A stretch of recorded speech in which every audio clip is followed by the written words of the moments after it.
Hi. Hi. உங்க வீட்ல gas cylinder இருக்கா? அப்படி இருக்கு அப்படின்னா வந்து பாதுகாத்து வச்சுக்கோங்க. அந்த சிலிண்டர் வந்து முடியிற வரைக்கும், அது வரைக்கும் தான் நீங்க நல்லா சாப்பிட முடியும். அது முடிஞ்சிருச்சு அப்படின்னா, என்ன மாரி டயட்டுக்கு வந்துரணும். நான் டயட்ல இருக்கேன்றதுக்காக என்னவோ உலகத்துக்கே இல்ல உலகமா என்னன்னு தெரியல. இந்தியாவுக்கே வந்து கட்டுப்பாடு வந்துருச்சு, தட்டுப்பாடு வந்துருச்சு. நான் வந்து சாப்பிடுற மாரி நீங்க எல்லாருமே ஃப்ரூட் டயட்டுக்கு தான் எடுத்து வரணும்னு நெனைக்கிறேன். இந்த சிலிண்டர் போற போக்க வந்து பார்த்தா. ஏன்னா வந்து ஹோட்டல்ஸ்லாம் மூடுறாங்க. வீட்ல இருந்து எல்லாம் கிடைக்கல. இது நெறைய பேர் வந்துட்டு, "இன்னும் அவ்ளோலாம் ஒண்ணும் இல்ல" அப்படின்னு நெனச்சீங்கன்னா, நாங்களும் வந்து இந்த ஒரு புக்கிங்க்காக வந்து எவ்ளோ பாடுபட்டோன்ற கதையெல்லாம் வந்து அம்மா சொல்லுவாங்க. சொல்லு மம்மி. ஆக்சுவலா பாத்தீங்கன்னா, எனக்கு வந்து எப்பவுமே வந்து சிலிண்டர்ன்றது 45 டேஸ்க்கு வரும். ம். இந்த வாட்டி என்னன்னா 55 டேஸ்க்கு வந்துருது. புக் பண்ணா திருப்பி வேஸ்ட்டா போயிடுமேன்னு சொல்லிட்டு, ஒரு 3, 4 டேஸாவே டைலமாவாவே இருந்தோம். இன்னைக்கு தான் மார்னிங் என்ன பண்ணலாம், சரி புக் பண்ணிடலாம். போனா போயிட்டு போகுது. அட்லீஸ்ட் அந்த புது கேஸாவது இருக்கும்னு சொல்லிட்டு, காலையில புக் பண்ண ட்ரை பண்ணோம். எங்க நல்ல நேரமா, கெட்ட நேரமா தெரியல. எங்க வீட்ல இந்த கேஸும் தீர்ந்துருச்சு. அடடா! பரவாயில்லையே நம்மளோட இது யாருக்கு கேட்டதோ இல்லையோ கேஸுக்கு கேட்டுச்சுன்னு நினச்சிக்கிட்டு சரின்னு கேஸை புக் பண்ணா புக்கே ஆக மாட்டேங்குதுங்க. நீங்கள் தொடர்பு கொள்ளுங்க நபர் அப்புறமா உங்ககிட்ட பேசுவார். நீங்கள் யார், நீங்கள் எதுக்காக இப்போ பண்ணுறீங்க, நீங்கள் எங்களோட எல்லையிலே இல்லை, என்னென்னமோ வருது. ஓதா குறைக்கு தமிழில் வராமல் ஹிந்தியில் வேற வருது. அது நாங்க உங்களுக்கு காட்டுறோம். ஃபர்ஸ்ட் எடுத்தோன்னே பார்த்தீங்கன்னா, கேஸ் புக்கிங் அப்படின்றதுக்கு நாங்க வந்து போட்டோம். அதுவா இங்கிலீஷா, ஹிந்தியா அப்படின்னு கேட்டுச்சு. நம்ம இங்கிலீஷை போட்டோம். அப்படின்னா அது ஒர்க்கே ஆவல. ஹிந்தின்னு போட்ட அப்புறமா வருது. இங்கிலீஷ்னு போட்டப்போ, please choose a valid input option from the available options. அவர் திருப்பி போடணும், please choose a valid input from the available options. அப்புறம் ஹிந்தி போட்டோன்னா, आप प्रयासों की अधिकतम संख्या पार कर चुके हैं, हम आपको मुख्य मेनू पर पुनः निर्देशित कर रहे हैं, मुख्य मेनू से विकल्प चुने அப்படின்னு போட்டாங்க.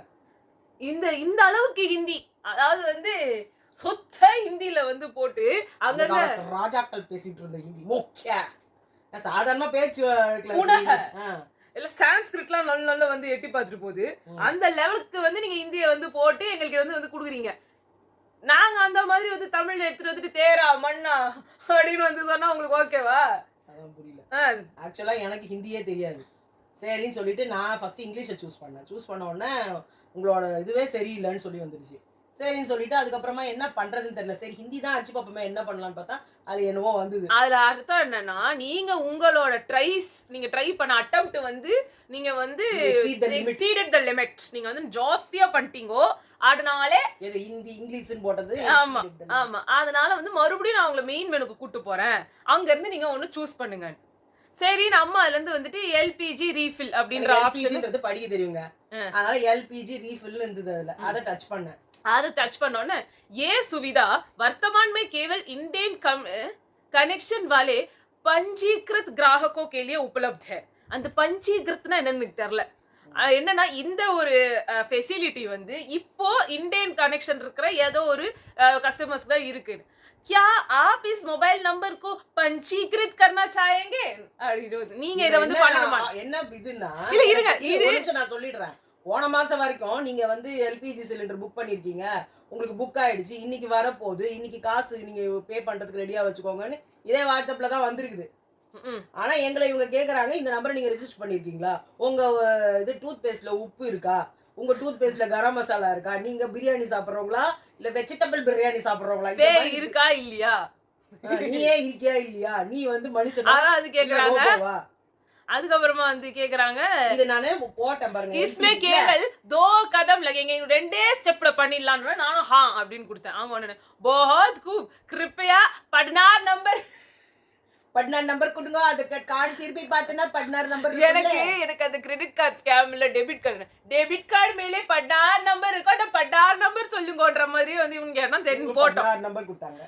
நான் போட்டு ரொம்ப நேரமா எந்த ஒரு ரிப்ளையும் இல்ல. திடீர்னு ஒரு ரிப்ளை வந்து उफ इस समय आपके अनुरोध को प्रोसेस करने में हमें कुछ कठिनाइयां का सामना करना पड़ रहा है. இப்போ உங்க ரிசல்ட் உங்களோட ரெக்வெஸ்ட் வந்து ப்ராசஸ் பண்றதுக்கு எங்களுக்கு சில கஷ்டங்கள் வந்திருக்கு. कृपया बाद में पुनः प्रयास करें या अपने इंडियन नितर्क से संपर्क करें. ஒண்ணு இங்க வந்து கொஞ்ச நேரம் கழிச்சு பண்ணுங்க, இல்லனா யாருன்னா போய் வந்து பேசிக்கோங்க. இவங்க ஹிந்திய வாழ வச்ச லட்சணம் இப்பதான் தெரியுது. ஆமா. क्या मैं आपको कोई और सहायता कर सकती हूँ? அடிச்சிடுவேன் வெளில இதுக்கு மேல ஏதாவது ஹெல்ப் பண்ணுமா? இந்த ஹெல்ப்பே பண்ணலையாம். நீ பண்ற ஹெல்ப்பே கேஸ் புக்கிங் மட்டும்தான். இன்னும் நான் ஏதாவது ஹெல்ப் இந்த கஸ்டமர் கேர்ல பண்ணுவோம் தெரியுமா, ஃபோன் பண்ணி நம்ம என்னென்ன வேற ஏதாவது தகவல் தேவைப்படுதா மாட்டாங்க, நம்ம சொல்றதெல்லாம் கேட்டுப்பாங்க. கேட்டுட்டு அவங்கள இல்ல மேம் இன்னும் கொஞ்சம் வெயிட் பண்ணுங்க, இன்னும் 2 நாள் வெயிட் பண்ணுங்க, இத சொல்றதுக்கு அந்த அதுலயே வந்துரும். ஏங்க இதை கேட்கறதுக்கு அவனுக்கு ஃபோன் பண்ணோன்ற மாதிரி சரிங்க வைங்கன்னொன்னே உங்களுக்கு வேற ஏதாவது தகவல் தேவைப்படுதா அப்படின்னு சொல்லுவாங்க. அப்ப கடுப்பா இருக்கும்.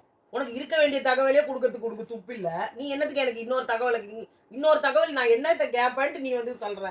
எனக்கு வேண்டியதே ஒன்னே ஒண்ணுதான். இதுல இன்னொன்னு வந்து என்னதுன்னா எங்களோட நான் இந்த எல்பிஜி இது ரீஃபில்னு சொல்லி ஏதோ எனக்கு தெரிஞ்சு ஹிந்தியில படிச்சுட்டு அங்க புக் பண்ணதுக்கு போட்டேனே, அப்ப எனக்கு ஒரு மெசேஜும் வரல. கிட்டத்தட்ட அரை மணி நேரம் கழிச்சு இந்த மெசேஜ் வருது. இதுலயும் வந்து நாங்க எங்களோட அந்த சர்வீஸ் பண்றதுக்குன்னு ஒருத்தவங்க அந்த ஆபீஸ் இருக்கும் இல்லையா, அங்க போய் கேட்டதுக்கு அவங்க ஒரு நம்பரை கொடுத்துட்டு இதுல வந்து ரீஃபில்னு போடுங்க வருவாங்க. 6 மணிக்கு மேல போகணும் நாங்களே, இப்ப போடு ரீஃபில்னு. ரீஃபில்னு வந்து நீங்க என்ன வந்து போட்டீங்கனாலும் எல்லா இடத்துலயுமே வந்து சொல்ல ஆரம்பிச்சிட்டாங்க, இதுல இருந்து ஒரு மண்ணாங்கட்டி யூஸும் இல்ல, அதுல இருந்து யாரும் வந்து எதுவுமே பண்றது இல்லன்னு. இதுக்கு நீங்க வந்து சொல்லிடுங்களேன். 6 மணிக்கு மேல இருந்து, அதாவது ஈவினிங் 6 மணில இருந்து விடிகாத்தால 6 மணி இருக்குல்ல, அதுக்குள்ள நம்ம நோம்பு இருக்காங்க. இஃப்தார் நோம்பு இருக்கீங்களா, 6 o'clock மேல தான் உங்களால பார்க்க முடியும். அடுத்த நாள் 6 o'clock நீங்க நாங்க சொல்லிடணும். இப்ப போட்டோம் என்ன வந்து இல்ல இப்ப நான் இன்னொன்னு சொல்றேன். நீங்க யாருன்னா வந்து நீங்க நேத்தே பண்ணிருக்கணும், முந்தா நேத்தே பண்ணிருக்கணும், போர் ஆரம்பிக்கிறதுக்கு முன்னாடி பண்ண உங்களுக்கு கூட வரல. இல்ல ஒருத்தங்க அங்க வந்திருக்காங்க, அவங்க வந்து என்ன சொல்லிருக்காங்க, 10 days முன்னாடி நான் புக் பண்ணிட்டேன், எனக்கு மெசேஜ் கூட வந்துருச்சு 868 எடுத்து வச்சுக்கோங்க அப்படின்னு சொல்லிட்டு உடனே அவங்க போனை வாங்கி பார்த்துட்டு 868 அது கிடையாது மேடம், இப்போ வந்து 948 rupees ஆயிடுச்சு கேஸ், அதுக்கு உங்களுக்கு புதுசா ஒன்று வரும். அவங்க புக் பண்ணவங்களுக்கு நம்பரை போட்டு அனுப்பிச்சிருக்கீங்க, வந்து வரப்போகுதுன்னு சொல்லிட்டு இன்னும் அவங்க வீட்டில் வந்துட்டு கேஸ் வரலன்னு கேட்டா இது இந்த அமௌண்ட்டே தப்பு, வேணா வர்றவங்க கிட்ட 100 ரூபாய் எக்ஸ்ட்ரா வாங்கிக்கோ. அவங்க 10 நாள் முன்னாடி போர்னு அவன் யாரு போர்னு வந்து இவனே நினைக்கல, அதை நிறுத்தணும்னு ஈரான் நினைக்கல, அதுக்கு முன்னாடி பண்ணிருக்காங்க அவங்க. ஓகேங்களா? என்னங்க கேக்குறேன், நம்மளுக்கும் அதுக்கும் சம்மந்தமே இல்லாம ஒரு போர் அங்க நடந்துன்னு, அந்த போர்ல வந்து எண்ணெய் இல்ல, பெட்ரோல் இல்ல, இது இல்ல அது இல்லன்னு சொல்லிட்டு நீங்க இங்க பண்ணிட்டு இருக்கீங்க. சரி இதனால வந்து நம்மளாம் பாதிக்கப்படுறோம், எல்லாரும் பாதிக்கப்படுவாங்கன்னு பாத்தீங்கன்னா நல்ல பணக்காரங்க வீட்டுல இன்னும் வந்து கேஸ் எரிஞ்சுன்னா இருக்கும், அங்க கேஸ் இருந்துன்னா இருக்கும். தெரிஞ்சு நாங்க டியூஷனுக்கு போற வழியில பாத்தீங்கன்னா குட்டி குட்டியா ஹோட்டல்ஸ் வச்சிருப்பாங்க, அவங்க எல்லாம் அதை மூடிட்டாங்க. சின்ன சின்ன டீ கடை வந்து இந்த ரோட்ல வந்து இந்த கையேந்தி பவன் மாதிரி இருப்பாங்களா, அவங்க மூடிட்டாங்க. பட் ஹோட்டல்ஸ் இந்த அடையாறு ஆனந்த பவன்ல இருந்து கேஎஃப்சில இருந்து எல்லாமே இருக்கு. அப்ப அவங்களுக்கு எல்லாம் கேஸ் இருந்து ஸ்டாக் என்ன வருஷ கணக்கு வச்சு. இன்னும் சொல்ல போனா அடுத்து என்ன ஆகும் அப்படின்றதோட ஆஃப்டர் பார்த்து வந்து அவங்க ரேட்டை ஏத்திடுவாங்க. ஏத்திட்டாங்களாம். என்னத்த? கேஸ. சாப்பாடு இப்ப அவங்க கிட்ட மட்டும் தான் சாப்பாடு இருக்கும். அப்ப நீங்க சாப்பாட்டுக்கு எதனா போவீங்க, ஒரு மீல்ஸ் வந்து 70 ரூபா இல்ல 100 ரூபான்னு வித்துட்டு இருந்ததெல்லாம் 200 ரூபா 300 ரூபான்னு விற்பான். ஏன் இது வரும்? நீங்க வீட்லயே சமைச்சு சாப்பிடுவாங்க. என்ன பண்றாங்கன்னா வீட்ல வந்து உட்கார்ந்துகிட்டு கேஸ் ஸ்டவ் இல்லாம இந்த அடுப்பு கெரசின் அதுவும் தான் கிடைக்காது, இன்னும் கொஞ்ச நாள் கழிச்சு அதுல போட்டுக்கிட்டு நாங்க வீட்ல வந்து சாப்பிடுறோம். அதான் நாங்களும் சொல்ல வரோம். அடுத்ததான் நீங்க ஒரு ஸ்டெப் எடுப்பீங்க அப்படின்னா நீங்க இந்த கெரோசினுக்கு தான் போவீங்க. ஆல்ரெடி அங்க இது போட்டுக்க வேண்டியவங்களே, அந்த பெட்ரோல் போட்டுக்க வேண்டியவங்களுக்கு மண்ணெண்ணெய் இல்ல, இது இல்ல, பெட்ரோல் இல்ல, டீசல் இல்ல, சிஎன்ஜி இல்லன்னு அவங்க கதறிட்டு இருக்காங்க. என்ன சொல்லுவாங்கன்னா இல்ல அதுக்கு நீங்க 3 வேளை சாப்பிடுறீங்க, 2 வேளை சாப்பிடுங்க, இதோட நிக்கும்னு நினைக்காதீங்க. அடுத்து விலைவாசி உயரும். நம்மளோட எல்லா பெட்ரோல் இல்லாம எந்த காய்கறிகள் வருது. சோ காய்கறி மட்டும் இல்ல, உங்களோட அன்றாட க்ரோசரிஸ் வேற ஏதாவது ஒண்ணு இருந்துன்னா கூட உங்களோட வந்து நீங்க சரி தோசை ஊத்தி சாப்பிட்டுக்கலாம் அப்படின்னு பாத்தீங்கன்னா அரிசி உளுந்து எல்லாமே ரேட் ஏறிடும். நீங்க வந்து பாக்குற ரொம்ப குக்கிரமா இருக்காங்கல்ல, அவங்க வீட்ல எப்படியும் செடி கொடி வச்சிருப்பாங்க, அதுல வெங்காயம் தக்காளி பச்சை மிளகாய் எல்லாம். யாருன்னா ரூஃப் டாப் கார்டனிங் பண்ணிட்டு இருந்தீங்கன்னா சாதாரண கிராமத்துல சொல்றேன், அது ரூஃப் கார்டனிங் அவங்களுக்கு கூட கேஸ் வேணுமே. நான் சொல்றது அந்த மாதிரி கிராமத்துல நீ எங்க வேணா அடுப்பு பத்த வச்சுக்கலாம். என் டயட்டுக்கு வந்துருங்க, பச்சையா சாப்பிடுங்க.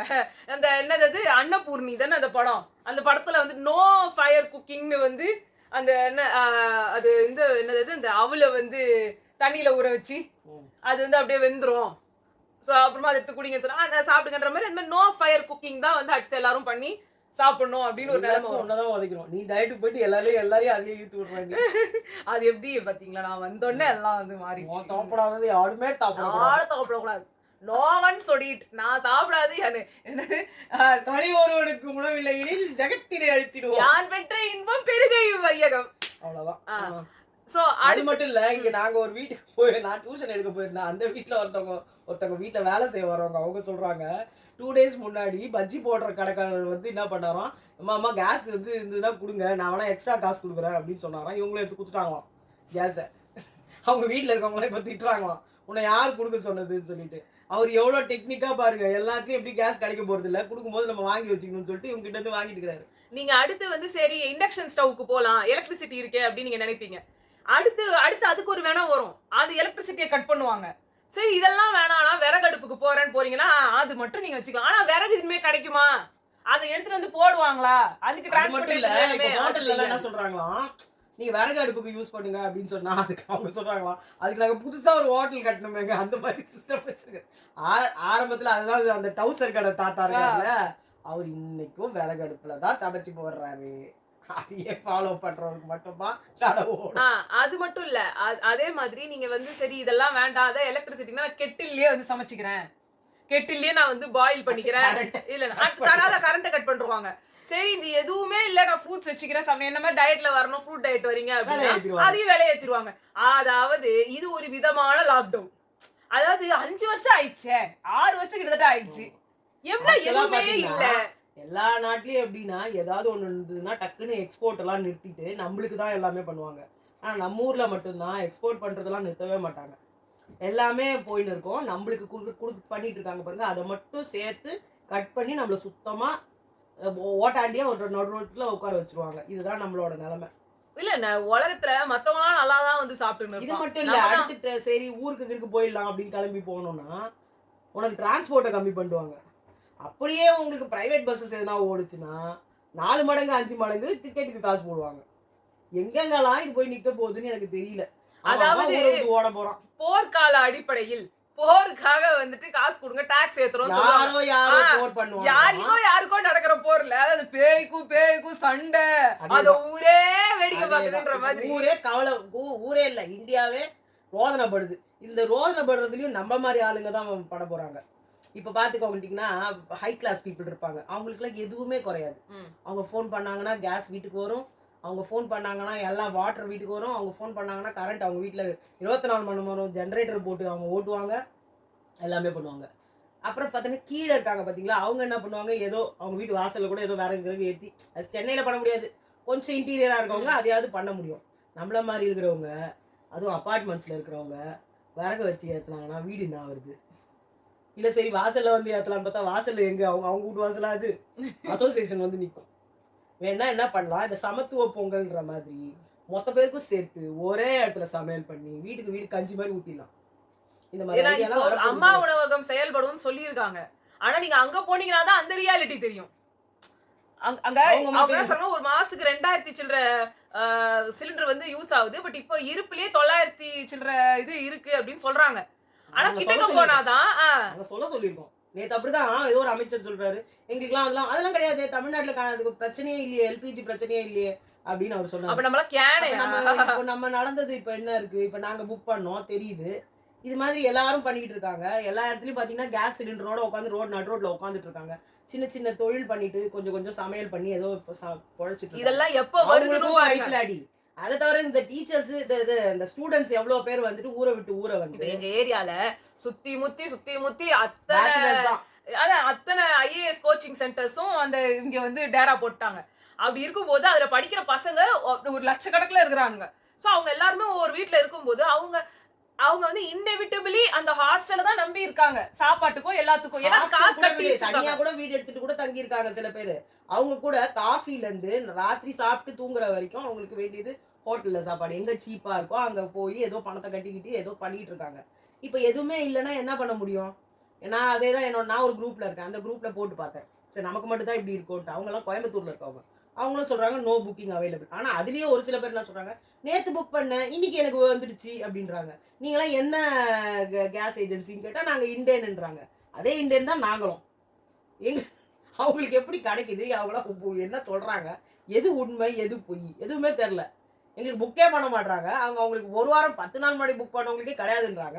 இங்க நான் நேத்து தான் புக் பண்ணேன் இன்னைக்கு எனக்கு வந்துருச்சு, ஆன்லைன்ல நான் புக் பண்ணேன் எனக்கு வந்துருச்சு, ஆப்ல போய் புக் பண்ணுங்க. குலுக்கல் முறை மாதிரி இல்ல ஆன்லைன்ல போய் புக் பண்ணுங்க, ஆப்ல போய் புக் பண்ணுங்கன்றாங்க எல்லாம். அது என்னது இதுன்னு எங்களுக்கு புரியல. உங்களுக்கு யாருன்னா அந்த மாதிரி இருந்ததா சரி, யாராவது அப்படி இருந்து ஒரு டேலண்டாக இருந்து கொஞ்சம் பார்த்து சிக்கனப்படுத்துங்க. எதை எதை சிக்கனப்படுத்தி வச்சுக்க முடியுமோ பண்ணுங்க. அடுத்து பார்த்தீங்கன்னா அரிசி பருப்பு எல்லாமே விலை ஏறிடும்.